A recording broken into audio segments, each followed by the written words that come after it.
നമ്മളിപ്പോ സയൻസ് ആർമിയിലോട്ട് പോകണം. ഇപ്പൊ ആർമിയാണ് ബേസിക്കലി നമ്മളവിടെ ഫോക്കസ് ചെയ്യുന്ന കാര്യങ്ങൾ. ആർമി ഡിഫൻസ് ഫോഴ്സിലോട്ട് എങ്ങനെ പോകാൻ പറ്റുന്നതാണ് നമ്മൾ മെയിനായിട്ട് ഫോക്കസ് ചെയ്യുന്നത്. നമ്മൾ ആദ്യം ഫോക്കസ് ചെയ്യാൻ പോകുന്നത് ആർമിയിലോട്ട് പോകാൻ പ്രിപ്പയർ ചെയ്യേണ്ട കുറെ സ്കൂൾസ് ഉണ്ട്. ഞാൻ ആർമിയിലോട്ട് പോകാന്ന് പറയുമ്പോൾ ഇവിടെ നിങ്ങൾക്ക് ആർമിയിലോട്ട് സോൾജറായിട്ട് പോകാൻ നിങ്ങൾ ഹെൽപ്പ് ചെയ്യാൻ കുറെ പേര് ഇവിടെ ഉണ്ട്. കുറെ പേര് നിങ്ങളോട് ഹെൽപ്പ് ചെയ്യേണ്ട കുറെ പേര് പറയുന്നുണ്ട്. അപ്പൊ നമ്മുടെ എയിം എപ്പോൾ നമ്മൾ സ്റ്റാർട്ട് ചെയ്യുന്നത് നമ്മൾ ഇച്ചിരി നേരെ എയിം സ്റ്റാർട്ട് ചെയ്യണം. ഒരു ഓഫീസർ എങ്ങനെ ആർമിയിലാവാം എന്നുള്ള രീതിയിലായിരിക്കും ഞാൻ സ്റ്റാർട്ട് ചെയ്തത്. അത് കഴിഞ്ഞിട്ട് ഏതൊരു സോൾജർ ആർക്കും പോകാൻ ഇൻട്രസ്റ്റ് ഉണ്ടെങ്കിൽ എന്തൊക്കെ ചെയ്യാമെന്നുള്ളത് ഞാൻ പിന്നീട് സെപ്പറേറ്റ് ആയിട്ട് പറഞ്ഞുതരാം. പക്ഷെ നമ്മുടെ എയിം എന്ന് പറയുന്നത് ഒന്നൊരു ആർമി ഓഫീസർ അല്ലെങ്കിൽ ഒരു IAS ഓഫീസർ. നമ്മുടെ ഇടയിൽ പട്ടാളക്കാർ കുറെ പേര് ഇപ്പൊ ഉണ്ട്. പക്ഷെ നമ്മൾ അതിന് കുറച്ചുകൂടി ഗ്രാജുവേറ്റ് ചെയ്ത് കുറച്ചുകൂടി മേലെ പോകണം. അതാണ് നമ്മുടെ എയിം. അപ്പൊ ആദ്യം ഞാൻ പറയാൻ പോകുന്നത് ബേസിക്കലി സ്കൂൾ ആർമിയിലോട്ട് പോകാൻ നമ്മളെ ഹെൽപ്പ് ചെയ്യുന്ന കുറെ സ്കൂൾസ് ഉണ്ട്. അപ്പൊ ആ സ്കൂൾസ് എന്തൊക്കെയാണെന്നുള്ളത് പറഞ്ഞുതരാൻ പോകും. അതായത് ഒന്ന് രാഷ്ട്രീയ ഇന്ത്യൻ മിലിറ്ററി കോളേജ് RAMC, അല്ലെങ്കിൽ മിലിറ്ററി സ്കൂൾ അല്ലെങ്കിൽ സൈനിക് സ്കൂൾ. ഇതാണ് 3 സ്കൂൾസ് അവിടെ ഉള്ളത്. പിന്നെ പറഞ്ഞു തരാൻ പോകുന്നത് ആർമിയിലോട്ട് 12th കഴിഞ്ഞിട്ട് എങ്ങനെ പോകാം അല്ലെങ്കിൽ ഓഫീസർ ആവാനുള്ള വഴികൾ ഏതൊക്കെയാണ് ആർമിയിലോട്ട്, അതാണ് പിന്നെ പറഞ്ഞു തരാൻ പോകുന്ന കാര്യങ്ങൾ. ഇതായിട്ട് മെയിനായിട്ട് നമ്മൾ ഫോക്കസ് ചെയ്യും. മനസ്സിലായോ? അപ്പൊ എന്തായാലും വന്ന സമയം ശരിയല്ല. ഇവിടെ ആക്ച്വലി എനിക്ക് വീട്ടിലൊരു ഫംഗ്ഷൻ ഉണ്ടായിരുന്നു. ഉച്ചയ്ക്ക് എല്ലാവരും ഇടയ്ക്ക് വിളിച്ചിട്ട് ഒന്ന് ഭയങ്കര ചൂടാണ്, ഭക്ഷണം കഴിച്ചിട്ട് വന്നിരിക്കുന്നില്ല, എല്ലാവരും ഉറക്കം വരുന്നുണ്ടാവും. ഉറക്കം വരുന്നതിന് കുഴപ്പമില്ല, ഞാൻ കുറച്ചുകൂടി ഇൻട്രസ്റ്റിംഗ് ആക്കാൻ നോക്കാം അതിന്. അപ്പൊ ഇത് തുടങ്ങുന്നതിന് മുമ്പ് ബേസിക്കലി നമ്മുടെ ഉള്ള കുട്ടികൾക്ക് വേണ്ടി ഒരു കഥ പറഞ്ഞുതരാം. കഥയൊക്കെ എനിക്ക് ഭയങ്കര ഇഷ്ടം. ചെറുപ്പത്തെ അമ്മമ്മ കുറെ കഥ പറഞ്ഞിരുന്നു. അതുപോലെ ഒരു കഥ പറഞ്ഞുതരാം. ഒരു രാജാവ് ഒരു സമയത്ത് ഒരു വലിയ കൊട്ടാരം കെട്ടണമെന്നാണ് രാജാവിന്. അപ്പൊ രാജാവ് കൊട്ടാരം കെട്ടാൻ വേണ്ടി ആൾക്കാരെ തിരഞ്ഞുകൊണ്ടിരിക്കുകയാണ്. അപ്പൊ നമ്മുടെ ഈ കെട്ടുതൊഴിലാളികളുണ്ട്, വീടാ കെട്ടുന്ന ആൾക്കാരുണ്ടായിരുന്നു. അപ്പൊ അയാളൊരു സ്ഥലത്തോട്ട് പോയി. അവിടെ പോയപ്പോ 3 ആൾക്കാരിരുന്ന് ഒരു വീട് കെട്ടുന്നുണ്ടായിരുന്നു. അപ്പൊ അയാൾ പോയിട്ട് ആദ്യം ഒരാളോട് ചോദിച്ചു, എന്നെ പോലെ ഒരാൾ ഉച്ചയ്ക്ക് ഭക്ഷണം കഴിച്ച് ഉറക്കാൻ നിൽക്കുന്ന സമയത്ത് പോയി ചോദിച്ചു, എന്താ ചെയ്യുന്നത് ചോദിച്ചു. അയാൾ പറഞ്ഞു, ഞാനിവിടെ ചെങ്കൽ വെച്ചുകൊണ്ടിരിക്കുന്നത് കാണുന്നില്ലേ, ഞാൻ ചെങ്കൽ തേച്ചുകൊണ്ടിരിക്കാന്ന് പറഞ്ഞു. അതേ കാര്യം അയാൾ പോയിട്ട് വേറെ ഒരാൾക്ക് ചോദിച്ചു. സെക്കൻഡ് വേറെ ഒരാൾക്കുണ്ട്. അയാൾ ചോദിച്ചപ്പോൾ അയാൾ പറഞ്ഞു, ഞാനിവിടെ മതിൽ കെട്ടിക്കൊണ്ടിരിക്കുകയാണ്, എനിക്ക് ഈ മതിൽ കെട്ടിക്കഴിഞ്ഞാൽ എനിക്ക് പൈസ കിട്ടുള്ളൂ, എനിക്കെന്റെ വൈദ്യപരിപ്പുള്ളതാണ്, എന്നെ ശല്യപ്പെടുന്ന നിങ്ങൾ പോകാൻ പറയുന്നത്. പിന്നെ 3ാമത് ഒരാളിരിക്കുന്നു. അയാൾക്ക് ചോദിക്കും, നിങ്ങൾ എന്താ ചെയ്തുകൊണ്ടിരിക്കുന്നത്? അപ്പൊ അയാൾ ഭയങ്കര ഇൻട്രസ്റ്റോടെ പറയും, ഞങ്ങൾ ഇവിടെ ഒരു കൊട്ടാരം കെട്ടാൻ പോവാണ്, ഈ കൊട്ടാരത്തിന്റെ ആദ്യത്തെ മതിലാണിത്, ഈ മതിൽ കെട്ടാൻ ഞങ്ങൾക്ക് ഏകദേശം 1 മാസം എടുക്കും, ഈ 1 മാസം കഴിഞ്ഞ് കഴിഞ്ഞാൽ ഏകദേശം ഞങ്ങൾ 2 കൊല്ലത്തിനുള്ള ഈ കൊട്ടാരത്തിന്റെ ഫുൾ പണി തീർക്കും, ഈ കൊട്ടാരം ഇവിടുത്തെ രാജാവിനെ വേണ്ടി ഞങ്ങൾ കെട്ടാൻ പോകുന്നതാണ്. അപ്പൊ ആ ഭയങ്കര ഇൻട്രസ്റ്റോടെ അയാൾ അതിനെ കുറിച്ച് പറയും. ഈ കഥ മനസ്സിലായോ? അപ്പൊ ഇതിൽ നമ്മൾ 3 പേരെ കണ്ടു. ഈ 3 പേര് നമുക്ക് ഏറ്റവും മെയിൻ ആയിട്ട് കാണാൻ പറ്റുന്ന ഡിഫറൻസ് എന്താണ്? 3 പേര് കണ്ടു നമ്മളിവിടെ. മൂന്നാമത്തെ ആൾ ഭയങ്കര ഇൻട്രസ്റ്റ് ഉള്ള ഒരാളായിരുന്നു. ആദ്യത്തെ ആളെന്താ ചെയ്തിട്ടുണ്ടായിരുന്നു, അയാൾക്ക് ചെയ്യുന്ന കാര്യത്തില് ഞാൻ ഇഷ്ടിക വെക്കാന്ന് മാത്രമേ അറിയത്തുള്ളൂ. ഇഷ്ടിക എന്തിനാ ഞാൻ ആ ഇഷ്ടിക വെക്കുന്നത്, എന്തുകൊണ്ട് ഞാൻ ആ പണി ചെയ്യുന്നു, അല്ലെങ്കിൽ അയാൾക്ക് ആ പണി ചെയ്യാൻ ഇൻട്രസ്റ്റ് ഇല്ല. ഇപ്പൊ എനിക്ക് ആർമി പോകാനായിരുന്നു ഇൻട്രസ്റ്റ്. എന്നെ പഠിച്ചൊരു എഞ്ചിനീയർ ആക്കിയിട്ടാണെങ്കിൽ സോഫ്റ്റ്വെയർ വിട്ടുമ്പോൾ എനിക്ക് ആ പണി ഇൻട്രസ്റ്റ് ഉണ്ടാവില്ല. അപ്പൊ ഞാൻ വെറുതെ ഇഷ്ടിക വെച്ചിട്ട് ഞാൻ ഇഷ്ടിക വെക്കാൻ വേണ്ടി സോഫ്റ്റ്വെയർ ഒരു കോഡ് ഉണ്ടാക്കാനുള്ള കാര്യം മാത്രമേ ഞാൻ ഓർക്കത്തുള്ളൂ. അതേസമയം 2ാമത്തെ ആൾക്ക് ജോലി വേണം, അയാളുടെ വൈദ്യപയപ്പുള്ളതാണ്, അയാൾക്ക് എന്തെങ്കിലും ചെയ്ത് പൈസ ഉണ്ടാക്കണം. പക്ഷെ അയാൾക്ക് ആ ജോലി ചെയ്യാൻ ഇൻട്രസ്റ്റ് ഇല്ല, അയാൾക്കൊരു മതിൽ കെട്ടുമെന്ന് മാത്രമേ അറിയത്തുള്ളൂ. പക്ഷെ 3ാമത്തെ ഒരാള് ആ ജോലി ചെയ്യുന്നത് ഒരു ഇൻട്രസ്റ്റിന് വേണ്ടിയാണ്. അയാളുടെ പാഷനാണ് ആ ജോലി, അയാളുടെ ഒരു ഇൻട്രസ്റ്റ് ആണ് ആ ജോലി. അയാൾക്ക് അറിയാം, ഇപ്പൊ നമ്മളൊരു വീട് കെട്ടുകയാണെങ്കിലും ഒരു 3 മാസം കഴിഞ്ഞ് അല്ലെങ്കിൽ 1 കൊല്ലം കഴിഞ്ഞാൽ വീട് എന്താവാൻ പോകുമെന്ന് നമുക്കറിയാം. ഒരു കൊട്ടാരം കെട്ടാൻ പോകുന്ന അയാൾക്കറിയാം. ഒരു എൻഡ് പ്രൊഡക്റ്റ് അല്ലെങ്കിൽ അയാളുടെ വിഷൻ അയാൾക്കുണ്ട്. അപ്പൊ നമുക്ക് മെയിൻ ആയിട്ട് മനസ്സിലാക്കേണ്ട കാര്യം ആ 3ാമത്തെ ആളെ പോലെ നമ്മൾ ആവണം. നമ്മൾ എന്ത് ചെയ്യുകയാണെങ്കിലും പേര് പറഞ്ഞു ദിയ പറഞ്ഞ ദിയക്ക് ഒരു IAS ഓഫീസർ ആണ്. അപ്പൊ ദിയക്ക് ഇപ്പോഴേ ആ ഒരു എയിം മനസ്സിലുണ്ട്. അപ്പൊ നമ്മൾ ആ ഒരു എയിം വെച്ചിട്ട് വേണം എപ്പോഴും എന്ത് ചെയ്യുമ്പോഴും അതിനെ വേണം നമ്മൾ ബിൽഡപ്പ് ചെയ്ത് പോകും. അല്ല നമ്മൾ ചെറിയൊരു എയിമോ അല്ലെങ്കിൽ ചെറിയൊരു കാര്യത്തിൽ നമ്മൾ ഒരിക്കലും കുടുങ്ങി നിൽക്കാൻ പാടില്ല. അപ്പൊ ഒരു വിഷൻ, എസ്പെഷ്യലി ഇപ്പൊ നമ്മളിപ്പോ 6ാം ക്ലാസ്സിൽ താഴെയുള്ള പിള്ളേർക്ക് മെയിനായിട്ട് ഗൈഡ് ചെയ്ത് കൊടുക്കേണ്ട പാരന്റ്സ് ആണ്. നമ്മളിപ്പോ എന്താ ചെയ്യേണ്ട, പിള്ളേർക്ക് എന്ത് വേണ്ടി വരും, നമ്മളിപ്പോ നമ്മൾ ഒരു യൂണിറ്റുള്ള ആൾക്കാരെ ഇൻട്രസ്റ്റ് എടുക്കുന്ന ആൾക്കാരെ നമ്മൾ പിള്ളേർക്ക് മെയിനായിട്ട് പറഞ്ഞു കൊടുക്കുന്നത് നിങ്ങൾക്ക് എന്തൊക്കെ ചെയ്യാൻ പറ്റും, എന്തൊക്കെ ഓപ്ഷൻസ് ആണ് ഇതിനെ ഫ്രണ്ടിൽ എഴുതിയിട്ടുള്ളത്. ആ ഓപ്ഷൻസ് പറഞ്ഞു കൊടുക്കാൻ നമ്മുടെ എല്ലാ കമ്മിറ്റി മെമ്പേഴ്സ് എല്ലാവരും ഉണ്ട്. കുറെ പേര് നമ്മളിപ്പോ ഗൂഗിൾ മീറ്റ് നടത്തുന്നുണ്ട്. നമ്മൾ ചെയ്തുകൊണ്ടിരിക്കുന്നത് ആ പിള്ളേർക്ക് നമ്മൾ എന്തൊക്കെ ചെയ്യാൻ പറ്റും എന്നുള്ളൊരു ഓപ്ഷൻ പറഞ്ഞു കൊടുക്കുന്നത് മെയിനായിട്ട് ചെയ്യുന്നു. അപ്പൊ നമ്മൾ എല്ലാവരും ജീവിതത്തിൽ ആ 3ാമത്തെ ഇഷ്ടിക വെച്ച ആളെ പോലെ ആവണം. നമ്മൾ വെറുതെ ഇഷ്ടിക വെച്ചാൽ മാത്രം പോരാ, മതിൽ കെട്ടിയാൽ മാത്രം പോരാ. ആ ഇഷ്ടിക എന്തിനാ വെക്കുന്നത്, ആ മതിൽ എന്തിനാ വെക്കുന്നത്, ആ മതിലും ഇഷ്ടികയും വെച്ച് കഴിഞ്ഞാൽ എന്താവും നമുക്കറിയണം. അപ്പൊ അതായിരിക്കണം നമ്മുടെ തീം. ഓക്കെ, മനസ്സിലായല്ലോ? ഓക്കെ, ഇനിയിപ്പോ സൈനിക് സ്കൂളിലോട്ട് പോകാൻ ഇൻട്രസ്റ്റ് ഉള്ള പിള്ളേരുണ്ട് ഇവിടെ. ഇപ്പോ എക്സാം പാസ്സായ നമ്മൾ കഴിഞ്ഞ വർഷം ക്ലാസ് നടത്തി ഇവിടെ നമ്മുടെ കോച്ചിങ് ക്ലാസ്സിൽ നടത്തി ഏകദേശം 4-5 പിള്ളേർ എക്സാം പാസ്സായിട്ടുണ്ട്. അത് വളരെ നല്ല കാര്യമാണ്. ഈ 4 അടുത്ത വർഷം നമുക്ക് ഒരു 10ആയി ഉയർത്തണം. അതിന്റെ അടുത്ത വർഷം ഒരു 10-20ആയി ഉയർത്തും. എത്ര 4 പേര് എന്ത് പേരെന്ന് കൊണ്ട് ശ്രീനന്ദ്. എന്താ പേര്? എന്താ മോളുടെ പേരെന്താ? അനാമിക. മോളുടെ പേരെന്താ? അഹല്യ. എന്താ പേര്? നിതിൻ ദാസ്. അജയ്. ഓക്കെ. സൈനിക് സ്കൂൾ ആരൊക്കെ പഠിച്ചെന്ന് അറിയോ? സൈനിക് സ്കൂളിൽ പഠിച്ച കുറച്ച് പേര് അറിയോ? ആരും കേട്ടിട്ടുണ്ടോ? ആദ്യം പേര് കേട്ടിട്ടുണ്ടോ? കേട്ടിട്ടില്ല? നമ്മുടെ ബുക്കിലൊക്കെ പണ്ട് കാണൽ എൻജിനീയർ എന്നൊരു പേര് കിട്ടുന്നുണ്ട്. ആരെങ്കിലും നമ്മൾ പണ്ട് പഠിക്കുമ്പോൾ മലയാളം ബുക്കിൽ കേണൽ എൻജിനീയർ എന്ന് പറഞ്ഞ ഭയങ്കര ബ്രീവായിട്ടൊരു ഓപ്ഷൻ ഉണ്ടായിരുന്നു. അയാള് നമ്മുടെ സ്കൂളിൽ തന്നെ പഠിച്ചാണ്. പഠിച്ചുകൊണ്ടിരുന്ന കീർത്തി ചക്ര, അശോക് ചക്ര 2 അവാർഡും കിട്ടിയ മനുഷ്യനായിരുന്നു. അപ്പൊ മുമ്പിനെ കുറിച്ച് പണ്ടത്തെ നമ്മുടെ മലയാളം ബുക്കുകളൊക്കെ ഉണ്ടായിരുന്നു. ഇപ്പൊ റീസെന്റ് മാറ്റി തന്നു. അപ്പൊ കാരണം എൻജിനീയർ സാർ അവിടെ പഠിച്ചാണ്. സിനിമ എല്ലാവരും കാണാറുണ്ടോ? പൃഥ്വിരാജ് അറിയോ? പൃഥ്വിരാജിന്റെ സീനിയറായിരുന്നു സ്കൂളിൽ സീനിയറായിരുന്നു. പിന്നെ അങ്ങനെ കുറച്ച് സിനിമ നടന്മാരുണ്ട്. ആർമിയിൽ ഒരുപാട് ഓപ്ഷൻസ് ഉണ്ട്. അപ്പൊ അങ്ങനെ കുറെ പേര് പഠിച്ച സ്ഥലമാണ് സൈനിക് സ്കൂൾ. ഓക്കെ, ഈ സൈനിക് സ്കൂളിലോട്ട് അഡ്മിഷൻ അടുത്ത വർഷം എക്സാം എഴുതാൻ പോകുന്ന ആരൊക്കെ ഇവിടെ? ഓക്കെ, വേറെ ആരില്ല? ഓക്കെ, ആ എന്താ പേര്? അഭിനവ്. അപ്പൊ ഇതൊക്കെയാണ്. അപ്പൊ നിങ്ങൾ 6th ആൾക്കാരില്ല. അതുപോലെ 6th സൈനിക് സ്കൂൾ, അതുപോലെ സൈനിക് സ്കൂൾ, മിലിറ്ററി സ്കൂൾ, അതേപോലെ RAMC, ഇത് 3ഉം ഇന്ത്യൻ ആർമിയിലോട്ട് ജോയിൻ ചെയ്യാൻ, ആസ് എൻ ഓപ്ഷൻ ജോയിൻ ചെയ്യാൻ ഹെൽപ്പ് ചെയ്യുന്നതിൽ ഒരു പ്രിപ്പറേറ്ററി ഇൻസ്റ്റിറ്റ്യൂട്ട്സ് എന്ന് പറയാം. ഞാൻ സ്കൂളിൽ പോയി ജോയിൻ ചെയ്തപ്പോൾ എന്റെ മുത്തശ്ശനും അമ്മയൊക്കെ കൂടി എന്നെ സ്കൂളിലോട്ട് കൊണ്ടുപോയിരുന്നു. സ്കൂളിൽ കൊണ്ടുപോയപ്പോൾ അവിടെ ഒരു വാക്ക് എഴുതിയിട്ടുണ്ടായിരുന്നു, you give us a child of today, we will give you a man for tomorrow. അത് നമ്മൾ ചെറിയൊരു കൊച്ചു, നമ്മളിപ്പോ നിന്റെ പ്രായമുള്ള സമയത്ത് ഞാൻ സ്കൂളിൽ പോയിട്ടുണ്ടായിരുന്നു. സ്കൂളിൽ പോയിട്ട് ചെറിയൊരു കുട്ടിയായിട്ട് സ്കൂളിൽ പോകുമ്പോൾ അവർ പറയുന്നത് 12ാം ക്ലാസ് കഴിഞ്ഞോട് പാസ് ഔട്ടായി പോകുമ്പോൾ നിങ്ങൾക്ക് വലിയൊരു മനുഷ്യൻ അല്ലെങ്കിൽ ഒരു നല്ലൊരു സിറ്റിസൺ ഫോർ ദിസ് നേഷൻ നമ്മൾ തരാന്നാണ് അവര് പറയുന്നത് അവിടെ. അപ്പൊ നമുക്ക് മനസ്സിലാക്കേണ്ട കാര്യം, ഈ സ്കൂൾസ് എല്ലാം ബേസിക്കലി എല്ലാം ഹെൽപ്പ് ചെയ്യുന്നത് നമ്മളെ ഇംപ്രൂവ് ചെയ്യാൻ വേണ്ടിയാണ്. അപ്പൊ ഇറ്റ്സ് നോട്ട് ജസ്റ്റ് ആർമിയിലോട്ട് പോകാൻ വേണ്ടി മാത്രം സൈനിക് സ്കൂളിൽ പോകണമെന്നില്ല. നമുക്ക് സൈനിക് സ്കൂളിൽ പോയി കഴിഞ്ഞാൽ IAS ആവാം. ഇന്നത്തെ ട്രിവാൻഡ്രം ഡിസ്ട്രിക്ട് കളക്ടർ എന്റെ ജൂനിയർ ആയിട്ട് പഠിച്ചൊരു കുട്ടിയാണ് ഇപ്പോൾ അവിടെ ഉള്ളത്. അപ്പൊ നമുക്ക് ഇഷ്ടംപോലെ ആൾക്കാർക്ക് ആ ഏത് സ്ട്രീം വേണമെങ്കിൽ നമുക്ക് തിരഞ്ഞെടുക്കാം. സിനിമ ആയാലും ശരി, പൊളിറ്റിക്സ് ആയാലും ശരി. PC തോമസ് എന്ന് പറഞ്ഞ മിനിസ്റ്റർ ഉണ്ടായിരുന്നു പണ്ട്, കേട്ടിട്ടുണ്ടോ പേര്? PC തോമസ് സൈനിക് സ്കൂളിൽ പഠിച്ചതാണ്. അതുപോലെ IAS ആൾക്കാരുണ്ട്, ഡോക്ടേഴ്സ് ഉണ്ട്. പണ്ട് മഴവിൽ മനോരമയില് D4 ഡാൻസ് എന്ന് പറഞ്ഞ പ്രോഗ്രാം വരുന്നുണ്ട്. അതില് ഫസ്റ്റ് സീസണില് ഒരു ഡോക്ടർ ലവ് എന്ന് പറഞ്ഞൊരു ആഷിഖ് എന്നൊരു ഡോക്ടർ ഉണ്ടായിരുന്നു ഡാൻസ് കളിക്കുന്നത്. ആഷിഖിന്റെ ക്ലാസ്മേറ്റ് ആയിരുന്നു. അപ്പൊ എല്ലാ സ്ട്രീംസിലും നടന്നുള്ള പിള്ളേരുണ്ട്. അപ്പോൾ ഇതാണ് നമുക്ക് മെയിനായിട്ട് എല്ലാ പ്രിപ്പറേറ്ററി ഇൻസ്റ്റിറ്റ്യൂട്ട്സിലും കിട്ടുന്നത്. മെയിൻ പ്രശ്നം എന്ന് വെച്ചാൽ നമ്മുടെ പാരന്റ്സിനെ നമ്മളെ കുറച്ച് വേറെ സ്ഥലത്തുകൊണ്ട് നല്ലതാണ്. അപ്പൊ അവിടെ കൊണ്ടുപോകുമ്പോൾ അവിടെയുള്ള ആൾക്കാർ നമ്മൾ എങ്ങനെ മോൾഡ് ചെയ്തെടുക്കുന്നോ, നമ്മുടെ കൂട്ട് എങ്ങനെയാണോ അതിനനുസരിച്ച് നമ്മൾ വളരെ നോക്കും. സൈനിക് സ്കൂളായാലും ശരി, എവിടെയായാലും ശരി. അപ്പൊ അവിടെയാകുമ്പോൾ നമ്മളെ ഗൈഡ് ചെയ്യാനും പറഞ്ഞു തരാനും ഒരുപാട് ആൾക്കാരുണ്ട്. ഓക്കെ, അപ്പൊ സൈനിക് സ്കൂളിലോട്ടുള്ള അഡ്മിഷൻ ബേസിക്കലി 3 ക്ലാസ്സിലാണ്. 6ാം ക്ലാസ്സില്, 9ാം ക്ലാസ്സില്, +1. +1 അഡ്മിഷൻ ഉണ്ട് സൈനിക് സ്കൂളിലോട്ട്.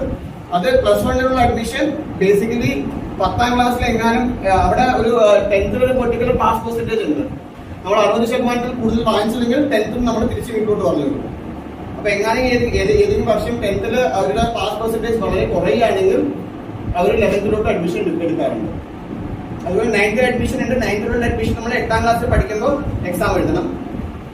6th അഡ്മിഷൻ 5ാം ക്ലാസ്സിൽ പഠിക്കുമ്പോൾ എക്സാം എഴുതണം. ഇത് മനസ്സിലായില്ലായിരിക്കും. അഡ്മിഷൻ പ്രോസസ്സിൽ ആർക്കും വല്ല ഡൗട്ട് ഉണ്ടോ? ഇങ്ങനെ എക്സാം എപ്പോഴായിരിക്കും, സബ്ജക്ട്സ് എന്തൊക്കെയാണ്? സബ്ജക്ട്സ് എല്ലാം ക്ലിയർ ആണോ? അപ്പൊ അതാണ് നമ്മൾ മെയിനായിട്ട് നോക്കേണ്ട കാര്യം അവിടെ. മനസ്സിലായോ? എല്ലാ ഡോക്ടറാണോ? മനസ്സിലായോ? ഇന്ററാക്ഷൻ ഇല്ലാതെ എസ് ഉണ്ടാവില്ല ക്ലാസ്. മനസ്സിലായോ? ആ സാറിന് ഡേറ്റ നോക്കിയാലും കുഴപ്പമില്ല. എനിക്ക് കുറച്ച് പ്രായം കുറവാന്ന് തോന്നുന്നു. സാറിനൊക്കെ ഭയങ്കര വയസ്സായി തോന്നില്ല. 2 കുട്ടികളായ പക്ഷെ കുഴപ്പമില്ല. ഓക്കെ, അപ്പൊ നമ്മൾ മനസ്സിലാക്കേണ്ട കാര്യങ്ങൾ ഇതൊക്കെയാണ്. ഓക്കെ, അതേപോലെ സൈനിക് സ്കൂൾ പോലെയുള്ളതാണ് മിലിറ്ററി സ്കൂൾ. സൈനിക് സ്കൂൾ എന്ന് പറയുന്നത് എല്ലാ സ്റ്റേറ്റ്സിനും ഓരോ സൈനിക് സ്കൂളാണ്. ഇപ്പൊ ഇൻക്രീസ് ചെയ്തിട്ട് ചില സ്റ്റേറ്റ്സിൽ 2-3 സൈനിക് സ്കൂൾസ് വന്നു തുടങ്ങിയിട്ടുണ്ട്. ഇന്നത്തെ ഡേറ്റിൽ ഏകദേശം 35 സൈനിക് സ്കൂൾസ് ആണ് ഇന്ത്യയിലുള്ളത്.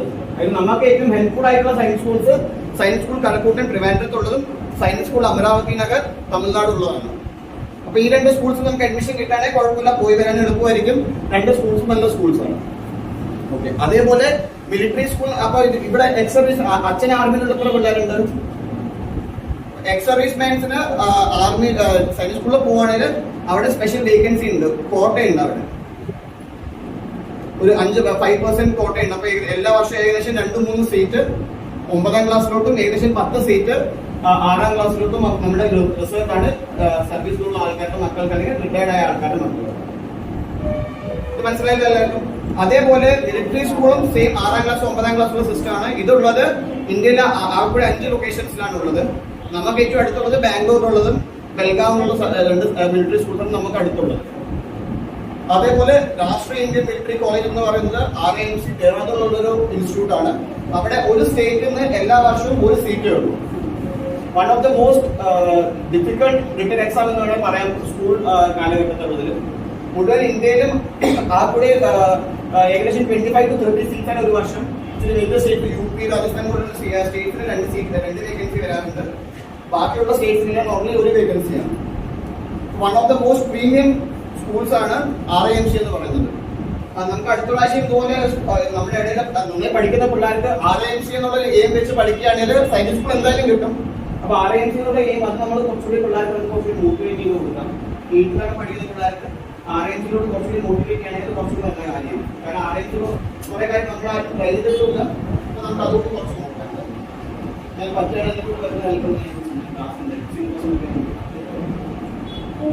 ഇത് മനസ്സിലാക്കാനും ഓക്കെ. അപ്പൊ സൈനിക് സ്കൂൾ, മിലിറ്ററി സ്കൂൾ, RIMCയെ കുറിച്ച് ആർക്കെങ്കിലും വല്ല ഡൗട്ട് ഉണ്ടോ? RIMCയിൽ 8th ക്ലാസ്സിലാണ് അഡ്മിഷൻ കിട്ടുക. അപ്പൊ 7th ക്ലാസ് പഠിക്കാൻ നമുക്ക് എക്സാം. സിലബസും കാര്യങ്ങളെല്ലാം കൊണ്ടുവന്നിട്ടുണ്ട്. ഞാൻ സോഫ്റ്റ് കോപ്പിയിൽ തരാൻ ഞാൻ ഗ്രൂപ്പിൽ വിടാം. അപ്പൊ എല്ലാ സ്കൂൾസിന്റെയും കറക്റ്റ് സിലബസ് എന്താണ്, ഏജ് ലിമിറ്റ് എന്താണ് എല്ലാം കൊണ്ടുവന്നിട്ടുണ്ട്. അപ്പൊ ഞാൻ സോഫ്റ്റ് കോപ്പിയിൽ എല്ലാവരോടും ഷെയർ ചെയ്യാം. ഓക്കെ, അപ്പൊ നമ്മുടെ സൈനിക് സ്കൂളിലോട്ട് ഞാൻ പറഞ്ഞ പോലെ 6th class, 9th class, 11th class. 6th class എന്ന് പറയുമ്പോൾ 10 to 12 വയസ്സുള്ള ഇടയിലായിരിക്കും കുട്ടികൾ എക്സാം എഴുതുന്നുണ്ടാവുക. 5ാം ക്ലാസ്സിൽ പഠിക്കുമ്പോൾ നമുക്ക് അപ്പിയർ ചെയ്യാം. 10 to 12 5ാം ക്ലാസ്സിൽ പഠിക്കുമ്പോൾ അപ്പിയർ ചെയ്യാം. 9th ക്ലാസ് എന്ന് പറയുന്നത് 13 to 15. സെയിം 8ാം ക്ലാസ് പഠിക്കുമ്പോൾ കുട്ടികൾക്ക് അപ്പിയർ ചെയ്യാം. 11th class 15 to 16. അത് ബേസ് ചെയ്യുന്നത് 10th മാർക്ക് വെച്ചായിരിക്കും. പക്ഷെ 11th ക്ലാസ്സിലോട്ട് അഡ്മിഷൻ എന്ന് പറയുന്നത് one of the most difficult admission ആണ്. ഞങ്ങൾ പഠിച്ചുകൊണ്ടിരുന്നപ്പോൾ 11th ക്ലാസ്സിലെ കട്ട് ഓഫ് 98% ആയിരുന്നു. 98% കിട്ടിയ 5 കുട്ടികൾക്ക് മാത്രമേ അഡ്മിഷൻ കിട്ടിയിട്ടുണ്ടായിരുന്നു. അപ്പൊ 11th ഉള്ള അഡ്മിഷൻ അതാണ്. അതേപോലെ 9th ക്ലാസ് 6th ക്ലാസ്സിലോട്ടുള്ള സബ്ജക്ട് എന്ന് പറയുന്നത് മാത്സ് ആൻഡ് ലാംഗ്വേജ് 2 മണിക്കൂർ എക്സാം ആണ്. അത് 200 മാർക്കിനാണ്. പിന്നെ ഇന്റലിജൻസ്, നമ്മുടെ നോർമൽ റീസണിങ് ക്വസ്റ്റൻ ഒക്കെ ഉണ്ടാവില്ല, ഓരോ പാറ്റേൺ വന്നിട്ട് പിന്നെ നമ്മൾ അടുത്ത പാറ്റേൺ എന്താണ്, നോർമൽ ലാംഗ്വേജ് എന്തൊക്കെയാണെന്നുള്ളത് അതിന്റെ പേപ്പർ 100 മാർക്കിന്റെയാണ്. 300 മാർക്കിന്റെ പരീക്ഷയാണ്. ഇംഗ്ലീഷ്, ഹിന്ദി, റീജിയണൽ ലാംഗ്വേജ്, ഈ 3 ലാംഗ്വേജിൽ ഉണ്ടാക്കാം. Okay, one of the most important factor, നമ്മൾ ഒരിക്കലും ആർമിയുടെ ഓഫീസർ ആണെന്ന് പറഞ്ഞാൽ എനിക്ക് ഇംഗ്ലീഷ് അറിഞ്ഞേ പറ്റൂ, മലയാളം സംസാരിച്ചാൽ പറ്റൂല, ഇങ്ങനത്തെ ഒരു തെറ്റിദ്ധാരണ ഒരിക്കലും ആരുടെയും വേണ്ട. മനസ്സിലാക്കേണ്ട കാര്യം, നമ്മളെല്ലാം കേരളത്തിലുള്ള ആൾക്കാരാണ്. കേരളത്തിന്റെ ലിറ്ററസി റേറ്റ് എത്രയാണ്? എത്ര കേരളത്തിൽ ലിറ്ററസി റേറ്റ്? 98-100% ആണ് നമ്മുടെ കേരളത്തിന്റെ ലിറ്ററസി റേറ്റ്. നമ്മൾ കോമ്പീറ്റ് ചെയ്യാൻ പോകുന്നത് നമ്മുടെ നോർത്ത് ഇന്ത്യയുടെ നമ്മുടെ ഫ്രണ്ട്സുമായിട്ടാണ്. അവിടുത്തെ ആൾക്കാർക്ക് നോർമൽ ഇംഗ്ലീഷ് കൂട്ടി വായിക്കാറുണ്ട്. അപ്പൊ അവർ വെച്ച് നോക്കുമ്പോൾ നമ്മൾ എപ്പോഴും ഭയങ്കര ഒരു ഹയർ എഡ്ജിലായിരിക്കും. അപ്പൊ ആ ഒരു കോൺഫിഡൻസ് കൊണ്ട് വേണം നമ്മൾ എപ്പോഴും ഒരു ഇന്റർവ്യൂവിന് അല്ലെങ്കിൽ എവിടെ പോവുകയാണെങ്കിലും ആ രീതിയിൽ അപ്രോച്ച് ചെയ്യാം. അല്ലെങ്കിൽ എനിക്ക് ഇംഗ്ലീഷ് അറിയില്ല, ഞാൻ മലയാളം സംസാരിക്കണം എന്നുള്ള ഒരു പേടിയും കൊണ്ട് ഒരിക്കലും നമ്മളൊരു ഇന്റർവ്യൂ അറ്റൻഡ് ചെയ്യാൻ പാടില്ല. മനസ്സിലായോ? എസ്പെഷ്യലി നമ്മൾ IAS, IPS ഒക്കെ നമ്മൾ നോക്കുകയാണെങ്കിൽ നോർമൽ ഇംഗ്ലീഷ് ലാംഗ്വേജ് ആവശ്യം ആർക്കും നമ്മുടെ മദർ ടങ്ങിൽ വേണം നമുക്ക് അത് അപ്പിയർ ചെയ്യാം. ബേസിക് ആയിട്ടുള്ള കുറച്ച് കാര്യങ്ങൾ മാത്രം നമുക്ക് ഇംഗ്ലീഷിൽ ആവശ്യമുണ്ട്. Okay okay. അപ്പൊ ഇതാണ് ബേസിക്കലി 6th ക്ലാസ്സിലുള്ള സബ്ജക്ട്. 9th ക്ലാസ്സിൽ മാത്സ് ആൻഡ് സയൻസിന്റെ ഒരു പേപ്പർ ഉണ്ടാവും, അത് 200 മാർക്സിനായിരിക്കും. അതേപോലെ ഇംഗ്ലീഷ് പിന്നെ ജനറൽ നോളജിന്റെ 200 മാർക്സിന്റെ വേറൊരു പേപ്പർ ആയിരിക്കും. ക്ലിയർ ആണ് എല്ലാവർക്കും? ഇതേപോലെ മിലിറ്ററി സ്കൂളിലോട്ട് പോവുകയാണെങ്കിൽ 250 മാർക്കിന്റെ ഒരു 2 പരീക്ഷയാണ്. 200 മാർക്സിന്റെ ഒരു പരീക്ഷ, 50 മാർക്സിന്റെ ഒരു പരീക്ഷയാണ് 6th ക്ലാസ്സിലുള്ളത്. 6th ക്ലാസ്സിലുള്ളത് intelligence, English, general knowledge and maths. ഈ 3 പേപ്പേഴ്സിനെ കൂടി കൂട്ടി 200 മാർക്കിന്റെ ഒരു എക്സാം ആയിരിക്കും. പിന്നെ 50 മാർക്കിന്റെ ഒരു ഇന്റർവ്യൂ ഉണ്ടാവും. അതേപോലെ 9th ക്ലാസ്സിലോട്ട് English, Hindi, mathematics, social science and English 500 മാർക്കിന്റെ ഒരു പേപ്പർ ആയിരിക്കും. ഇന്റർവ്യൂ 50 മാർക്സിന്റെ. ഇതാണ് ബേസിക്കലി ഉള്ളത്. നമ്മുടെ നോർമലി ഇവിടെയുള്ള ഏത് ബുക്ക് സ്റ്റോളിൽ പോയി കഴിഞ്ഞാൽ HNC, നമ്മുടെ പാലക്കാടുള്ള HNC അല്ലെങ്കിൽ ഏത് ബുക്ക് സ്റ്റോളിൽ പോയാൽ അല്ലെങ്കിൽ ഇന്നത്തെ കാലത്ത് ആമസോണിൽ പോയി കഴിഞ്ഞാൽ എല്ലാത്തിനും പ്രിപ്പറേറ്ററി ആയിട്ടുള്ള നമ്മുടെ ഇൻഫർമേഷൻ നമുക്ക് ഇതിനകത്ത് കിട്ടും. ക്ലിയർ ആണോ?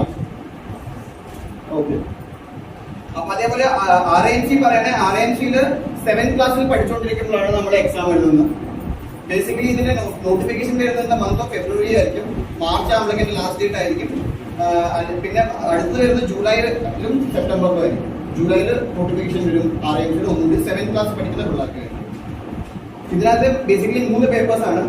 ഇംഗ്ലീഷ് 125 മാർക്കിന്റെ, മാത്സ് 200 മാർക്കിന്റെ, GK 75 mark. English, maths, GK 3 papers ആണ്. ഇതിന്റെ സെയിം നമ്മുടെ പ്രിപ്പറേറ്ററി മെറ്റീരിയൽസ് എല്ലാം നമുക്ക് നെറ്റിലും കിട്ടും. അതേപോലെ നല്ല ബുക്ക് സ്റ്റോൾസിലെല്ലാം കിട്ടും. RIMC നല്ലൊരു ഓപ്ഷനാണ്. ഞാൻ സയൻസ് സ്കൂളിൽ പഠിക്കുന്ന RIMCയുടെ കോമ്പറ്റീഷൻ ഏറ്റെടുക്കാനുള്ള ആ ഒരു അറിവ് എനിക്ക് ആ സമയത്ത് ഉണ്ടാകുന്ന may I was not that brilliant ആ സമയത്ത്. അപ്പൊ നമുക്ക് basically one of the very good ഓപ്ഷനാണ് RIMC എന്നുള്ളത്. നമ്മുടെ ഇടയിൽ ഒരാൾ എന്തായാലും ഈ ഒരു എക്സാമിന് ക്വാളിഫൈ ചെയ്യണം. RIMCയുടെ എക്സാം അടുത്തൊരു 4-5 വർഷത്തിൽ നമുക്ക് ഏതെങ്കിലും ഒരാളെങ്കിലും RIMCയിലോട്ട് വിടണം.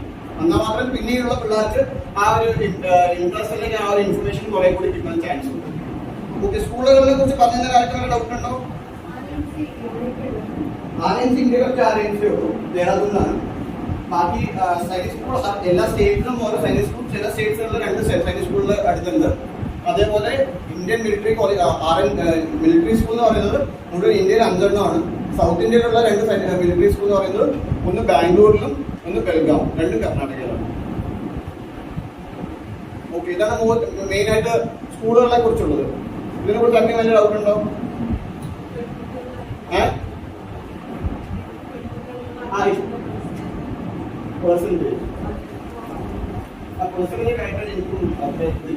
ഗേൾസിനും സയൻസ് സ്കൂളിൽ അഡ്മിഷൻ കഴിഞ്ഞ ക്ലാസ്സിൽ എല്ലാവർക്കും പറഞ്ഞൊരു കാര്യമാണ്.